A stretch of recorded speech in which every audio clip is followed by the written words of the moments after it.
Number 1. So when booting up history mode, since it's a collection of the other Storm games, we are greeted by several beautiful ass cutscenes. Just kidding. While going through the history mode, instead of copying the in-game cutscenes from the other Storm games and upscaling them, the developers decided to retell the story of Naruto in the form of a PowerPoint presentation. The cutscenes from Storm Connections are just screenshots from the anime that have minor effects that are utterly boring to watch.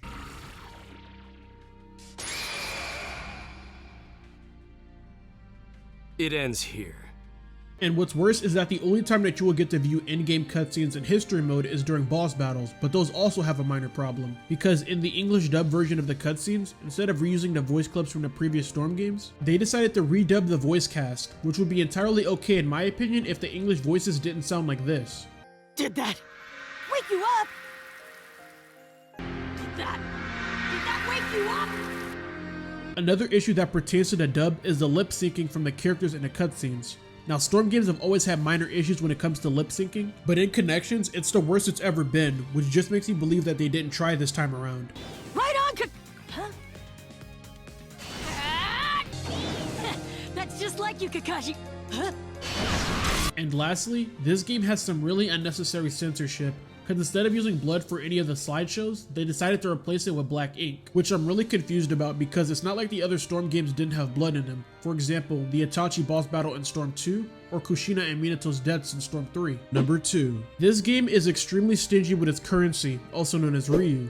Now in other Storm games, in order to max out your Ryu, a majority of the player base can max out their currency by playing player matches, ranked matches, or by simply completing the battle conditions within the story mode. Now unlike every other Storm game, we have every character unlocked from the start, and the way in which you can collect money is now limited to daily challenges and proficiency levels for your characters. Proficiency levels are the levels of mastery that you have with a specific character. For example, the more you play with a character, the more proficient you are with them, and thus the more XP you will get with them. It is extremely hard to play with specific characters because specifically in ranked, if I want to go play with the team, I have to make a preset and I can only play with that specific team until I go back to the main menu, make another preset, then I can select more characters. Why is this game like that? Why is it not like every other game after selecting a ranked match you can play with whoever you want to? But in this game, unless you want to keep wasting your time constantly going back and forth between ranked and presets, then most likely you're going to be picking one team for your entire ranked session until you feel like getting offline. Number 3. So in Storm Connections, they decided to give us back the customization from Revolution, which I believe is a welcomed addition. But in Storm Connections, they also introduced a new feature which is called Costume Colors, which is the laziest shit I've ever seen.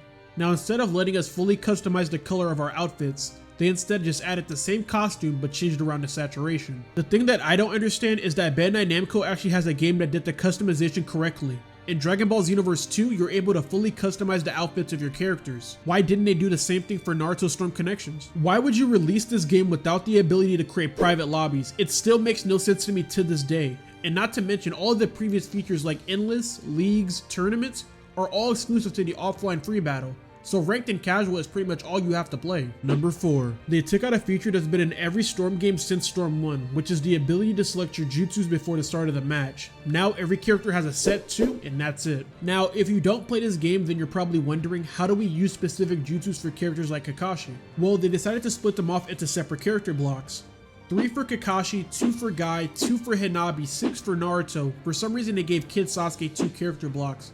4 for Boruto, 2 for Killer Bee, and 4 for Gaara. For some reason that I will never understand, they decided to give the adult Konoha 12 their own character blocks even though they have the exact same movesets as their Shippuden or Part 1 counterparts. Why are you adding additional character slots for characters that don't have unique movesets or awakenings? All of these could have very well just been costumes, but I think CC2 is trying to make us believe that this game has more content than what it actually does. In my opinion, what I think that they should have done is have one character block for each character, and when you click them, you'll have the option to pick between Part 1, Shippuden, or Adult. But who am I kidding? CC2 would never do this because this makes way too much sense. Number 5. CC2 thought that they were slick with this but they're not. If you have played any of the other Storm games, then the changes that you will immediately notice is the removal of Chakra Shuriken and the removal of tilts. But instead, they added a new feature called Secondary Jutsus. By pressing the Chakra button and the Shuriken button, your character will release a second jutsu. So many people were excited when they announced this, saying that CC2 must be updating all the old characters from the previous Storm games. I'm sorry to tell you, but that's not the case. Now, instead of updating all the older characters with new secondary jutsus from the anime and the manga, they instead gave us tilts that costed Chakra. chakra. Now you're probably wondering, how many new jutsus did they add in Naruto Storm Connections? And thank you for asking, 𝗃𝗏𝗧𝗵𝗍. Now I'm only counting the returning characters because obviously the new 10 characters will have new jutsus. Now out of the 157 character roster, only 11 of them have new jutsus. 87 of those 157 character secondary jutsus are literally just their tilts from Storm 4.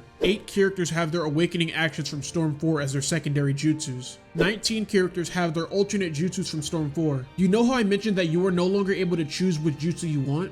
Well, some characters have 2 of those jutsus. Like Hinata has the protective 𝗃𝗁𝗲𝗄 and then the air palm, or how Sakura has the cherry blossom impact and then the clash, or how Sasuke has the fire style and then the Chidori. 4 characters literally have stolen jutsus from other characters. For instance, PTS Shikamaru's secondary jutsu is literally stolen from his Shippuden counterpart. Naruto has the same jutsu as his 𝗃𝗏𝗃𝗀𝗃 counterpart. 𝗃𝗏𝗃𝗃𝗁's secondary jutsu is literally the same as Masked Man's. I was gonna leave this out of the script, but this is too funny for me to skip. You know how PTS Sasuke had the Phoenix Flower jutsu in Storm 1? Now when I heard it was returning, I was excited for this, until it ended up looking like this.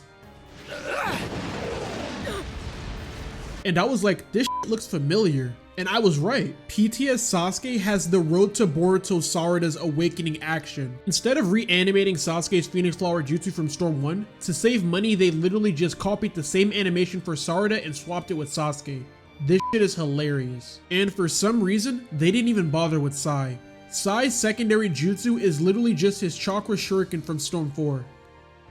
Are you serious? Number 6. Storm has always been a game series where a majority of decent players relied on exploiting the game's faulty mechanics. Most of the higher tier players did this in Storm 3 with the first hit priority dash, as well as doing this in Storm 4 with all the leader switch glitches and exploits. But what they did to this game is just flat out twisted. Now in order to discourage players from playing keep away and running, they decided to make Storm Connections a more aggressive game so that it can cater to a more casual fan base. Which is a very valid thing to do because if anyone has ever played any of the other Storm games, you would know that running has been a big issue for a long time, especially for casual players who would have no way of catching a decent player who knows how to run. Now, what they did is 3 things. 1. They removed backwards ninja dashing. To run away, most players would ninja dash in the air and cancel it. It was a way to get major distance from your enemy without losing any of your chakra. 2. They decreased the health on block. In the previous Storm games, characters had far more health to their guards, which promoted lots of bunny hopping. Most players would jump around like rabbits in the previous Storm games in order to wait for their opponent to dash them so that they can start comboing. But now, since guard health has decreased, mashing is even more encouraged than before, which makes for more fast-paced matches. 3.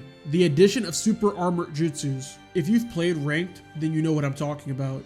Naruto's Shadow Clone Jutsu, Minato's Rasengan, Kiba's Fang over Fang, Hinata's 𝗃𝗁𝗃𝗁𝗃𝗃, Ashura's Wind Vortex, and the list goes on. This kind of ruins the fun of the game because the majority of the player base will be picking these characters. For example, I guarantee in every ranked session that you play, you will run into a Naruto, a Shino, a Indra, a Hinata, a Kiba, a Hanzo, or a fucking Pain. It is almost a goddamn impossibility to fight a player on ranked who will not have those characters. Paired with the super armored supports and the super armored characters, and this just makes online an unenjoyable experience. Now, I can't speak for any other Storm veterans besides myself, but in my opinion, it doesn't bother me that people pick these characters. What does bother me is the amount of effort I have to put in to beat these certain teams. For instance, in Storm 4, if a casual or a random is picking an OP team on me, let's say Neji, Nagato, and Choji, I could use a weak team and mop them with low effort. But in Storm Connections, if my team isn't up to par, it feels like I have to be playing at the top of my A game to keep up.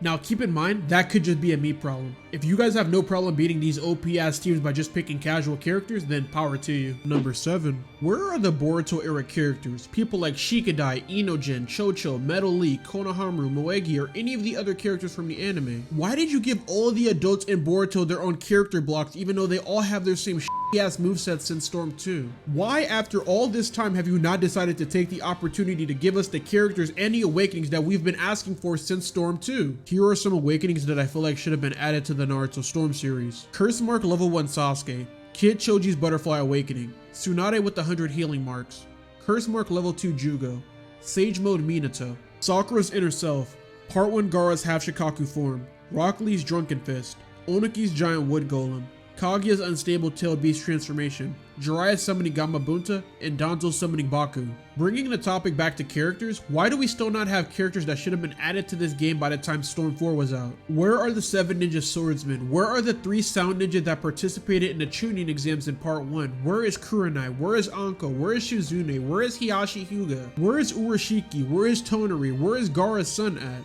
Where are all these characters at? And why are you giving us another damn variation of Naruto and Sasuke instead of giving us characters and awakenings that we've been asking for since release? Number 8. Why did you give us an uninspired filler story instead of giving us arcs from the anime and manga? Why did you not give us the Kara arc, the Ao arc, the Kawaki arc, Code's Assault, or Ada's Omnipotence? Do not give me the excuse that the manga and anime were still ongoing. Part 1 of the Boruto manga ended on April 20th, and the anime concluded on March 26th. No, I want you to keep this in mind because the game was announced in February of 2023, but a release date wasn't even announced until August of 2023, 4 months after part 1 of the Boruto manga ended. They could have very well given us these arcs instead of giving us a mediocre filler story, or they could have very well taken out the god-awful history mode. Because I'm not sure if you guys actually know this, but CC2 for Storm 4 didn't have inspiration from the anime for the Naruto and Sasuke fight or for the ending, because Naruto at the time was still airing filler weekly.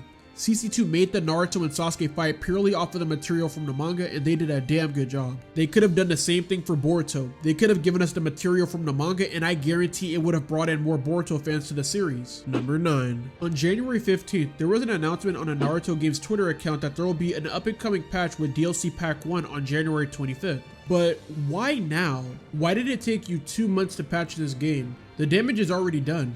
A majority of the player base is already gone. I don't understand why you didn't address the game's issues with the statement. The only things that were ever addressed were the Xbox's inability to play online and the character's voices not being AI. Clearly you know what's wrong with the current state of the game, otherwise there wouldn't be a patch to be along with the DLC Pack 1. But why not communicate with the community to let them know that you're working hard to fix these issues? If you want the community to support your game, there has to be some level of communication to let people know that you're working hard to fix these issues that are preventing people from enjoying your game. Number 10. In my opinion, what's funnier than CC2 scamming us all is the player base behind it. There are several players I've seen acknowledge this game's issues but still support it. For example, I went on an alt account and asked different live streamers what they thought of the game, and they said, oh, the game is ass, but I'm gonna still play it every single day. Like, what? Now you're probably wondering, if the game is bad to them, why do they continue to keep playing it? And in my opinion, it's a mix between two things. People who play Storm and don't play any other games besides that, or players who are committed to going pro in this game. For example, you know how people have spent years of their life playing Fortnite competitive just to still have zero earnings? It's essentially that. The Storm community is flooded with self-proclaimed pro players who will do anything to make this game competitive so that they can make it out of their mom's basement. Now look, if you want to support and play Storm every day because you believe the games are competitive, then power to you. They're not, but power to you. But when you keep continuing to play a game that's in a bad state, you're basically supporting the developers and you're basically letting them know that no matter how broken their game is, you will play them. Now you're probably wondering, why is it a bad thing to let the developers of the game know that I support their product? It's a bad thing because you're letting them know that they can f you over and that you will still pay them money like the little that you are. The best course of action is to let them know that you are the consumer and that you will not support their product until changes are made. I could be preaching to the choir, but haven't you guys ever wondered why a majority of anime games are arena brawlers or copies of Ninja Storm? It's because these developers believe that they can get away with doing minimal effort and that you guys will still support them for it. This may be a lot to take in, but all I'm really saying is think with your wallet, boys. Please. I hope you all enjoyed today's video. If you could drop a like, I would highly appreciate it because I put a lot of time into this video. And if you're new, don't forget to subscribe. So other than that, I'll see you guys next time. Peace.